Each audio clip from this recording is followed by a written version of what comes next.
તો રાજકોટ અગ્નિકાંડને લઈને બનાસકાંઠા જિલ્લા સાંસદ જ્ઞાનીબેન ઠાકોરનું નિવેદન સામે આવ્યું છે।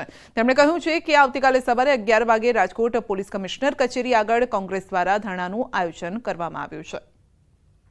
આવતીકાલે 11 વાગે રાજકોટ પોલીસ કમિશનરની કચેરી આગળ ધરણાનો જે કાર્યક્રમ રાખેલો છે કોંગ્રેસ પાર્ટી આયોજિત એમાં હું પોતે પણ આવવાની છું। જે અગ્નિકાંડ થયેલો એના અનુસંધાને ધરણાના કાર્યક્રમમાં આપ સૌ પણ ત્યાં પધારો એવી આપ સૌને હું વિનંતી કરું છું। તો મંત્રી પદ ન મળવા અંગે બોલ્યા છે પરસોત્તમ રૂપાલા। મંત્રી પદ આપવાના ન આપવાના કારણો હોતા નથી, પક્ષ પીએમનો નિર્ણય છે। અત્યાર સુધી મારા માટેના નિર્ણયો તેમ આ પણ એક નિર્ણય છે અને આ નિર્ણયનું સ્વાગત તેઓ કરી રહ્યા છે। સાંસદ બન્યા બાદ પરસોત્તમ રૂપાલા રાજકોટ પહોંચ્યા, જ્યાં તેમણે આ વાત કરી।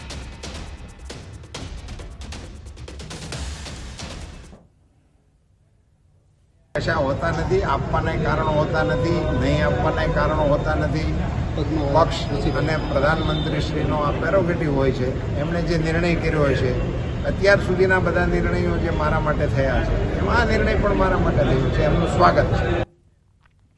ગીર સોમનાથમાં બેદરકારીનો વધુ એક વિડીયો સામે આવ્યો છે। આંગણવાડીનું અનાજ બહાર લઈ જવાનો વિડીયો સામે આવ્યો છે। સંચાલક દ્વારા જ અનાજ બહાર લઈ જવામાં આવી રહ્યું છે।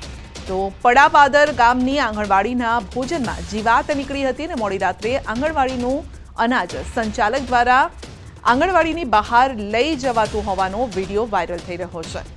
તો ગામના સરપંચ અને લોકોએ રાત્રિ દરમિયાન ચેક કરતા આ અનાજ બહાર લઈ જવામાં આવતું હતું। સંચાલકનું કહેવું છે કે તે અનાજ સાફ કરવા ઘરે લઈ જઈ રહ્યા હતા, જો કે મોડી રાત્રે અનાજ ઘરે લઈ જતા સવાલો ઊભા થયા છે।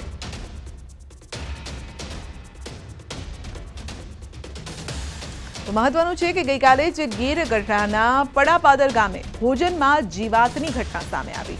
ભોજનમાં ઈયળ ધનેડા નીકળ્યાનો વાલીઓનો આક્ષેપ અને બાળકોએ ઘરે જાણ કરતા મામલો સામે આવ્યો।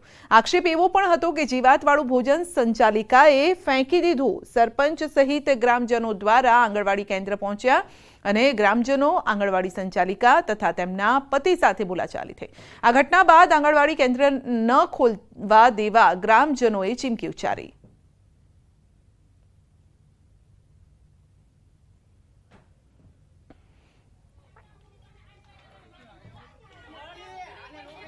ઈળું ને મટકા નીકળેલા હતા। અમે ભાગપેટી ઘરે આવીને જોયું, અમે છાંક્યું હતું પણ એમાં જોયું ને ત્યાં તો એક ક્ષણે હળીગલા નીકળ્યા ને એમાં હળીગલા નીકળ્યા ને એમાં મટકા મરી ગયેલા અને ઈળું પણ દેખાય અમને। હા, એ બંને જાણકાર થતા હું હરુભરું આવ્યો, છતાંય ઉગ્ર વસ્તુ કરતા જાય છે।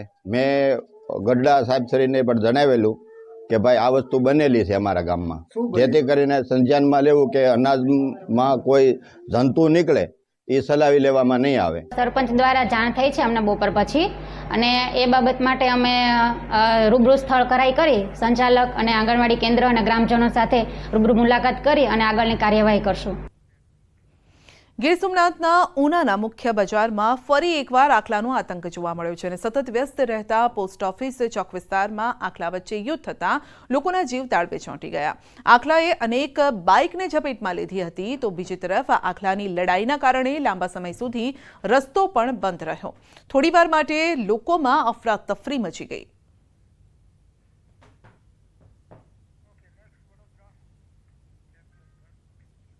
વડોદરાથી સ્ટેચ્યુ ઓફ યુનિટી જતા લોકો માટે મોટા સમાચાર છે। ડભોઈ નજીકનો ઓવરબ્રિજનો 7 દિવસ માટે બંધ કરાયો છે। તો સરિતા ફાટક પાસે આવેલ ઓવરબ્રિજ 7 દિવસ માટે બંધ રહેશે। જિલ્લા કલેક્ટરે જાહેરનામું પ્રસિદ્ધ કરી અને જાણકારી આપી। વડોદરાથી ડભોઈ, રાજપીપળા, ચાંદોદ જતા વાહનોને મોટી અસર થશે। વાહન ચાલકો માટે નડા ગામથી આપવામાં આવ્યું છે ડાયવર્ઝન અને રોજિંદાપણે હજારોની સંખ્યામાં વાહન ચાલકો અહીંથી અવરજવર કરે છે।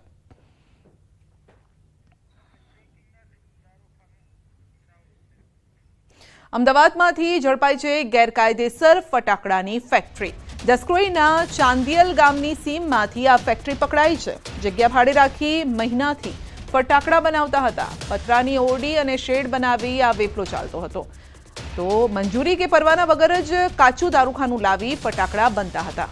ગ્રામ્ય એસઓજીએ રેડ કરી અને સલ્ફરના કોથળા સહિત 1.93 લાખનો મુદ્દામાલ જપ્ત કર્યો છે અને 10 કામદારોના નિવેદન લઈ તપાસ હાથ ધરી છે। ચિરાગ રાજેન્દ્ર પગી નામના વ્યક્તિએ શરૂ કરી હતી ફેક્ટરી। પોલીસને ગુનો નોંધી અને તપાસ હાથ ધરી છે.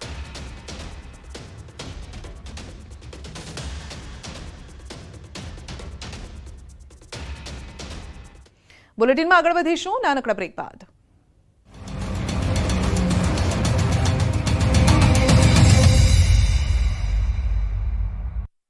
કમ્પ્યુટર સ્ક્રીન વાવ સીટ પરથી ધારાસભ્ય હતા. નિયમ મુજબ ચૂંટાયાના 14 દિવસમાં રાજીનામું આપવાનું હોવાથી ગેનીબેને વિધાનસભા અધ્યક્ષ શંકર ચૌધરીને રાજીનામું આપ્યું.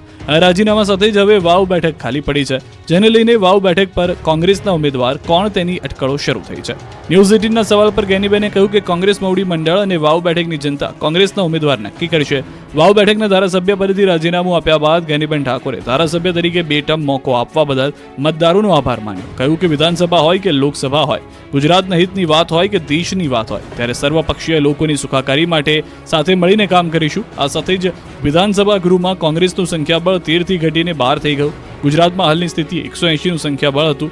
આ બેઠક ખાલી થયાની જાહેરાત બાદ 6 મહિનામાં વાવ વિધાનસભા બેઠક પર પેટા ચૂંટણી યોજાશે. આ ઉપરાંત ગેનીબેન લોકસભા ચૂંટણી જીત્યા બાદ પહેલીવાર અમદાવાદમાં આવેલા પ્રદેશ કોંગ્રેસ કાર્યાલય પર પહોંચ્યા હતા. ગેનીબેન કોંગ્રેસ કાર્યાલય પહોંચતા કાર્યકરોએ બનાસની બેન ગેનીબેનના નારા સાથે સ્વાગત કર્યું હતું. કોંગ્રેસે ગેનીબેન ઠાકોરનું સન્માન કર્યું. ગુજરાત કોંગ્રેસ પ્રભારી મુકુલ વાસ્તિકની હાજરીમાં સન્માન અને અભિવાદન સમારોહ યોજાયો. ગુજરાતમાં ચોમાસાનું આગમન તો થયું, પરંતુ હજુ પણ ગરમીનો અનુભવ થઈ રહ્યો છે, જેનું કારણ છે મોન્સૂન બ્રેક. દક્ષિણ ગુજરાતમાં પણ ચોમાસાનું આગમન થઈ ગયું, પરંતુ હવે તે ધીમું પડી ગયું છે. દક્ષિણ ગુજરાતના રસ્તે રાજ્યમાં પ્રવેશ બાદ ચોમાસું નબળું પડ્યું છે, જેના કારણે લોકોને ફરીથી ગરમીનો સામનો કરવો પડી રહ્યો છે. એમાં પણ છૂટો છવાયો વરસાદ આવતા બફારાનું પ્રમાણ વધ્યું છે. રાજ્યમાં હજુ પણ સાર્વત્રિક વરસાદ માટે રાહ જોવી પડશે. સાથે જ વાવણી લાયક વરસાદ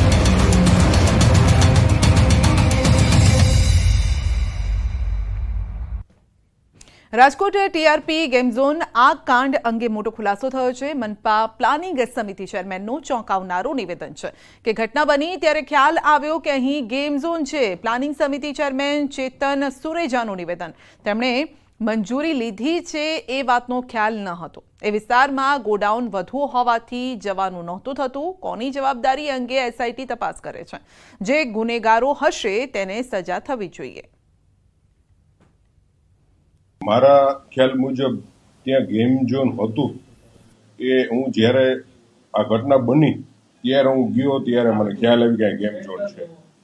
બાકી આ ગેમ ઝોનથી હું પરિચિત હતો નહીં.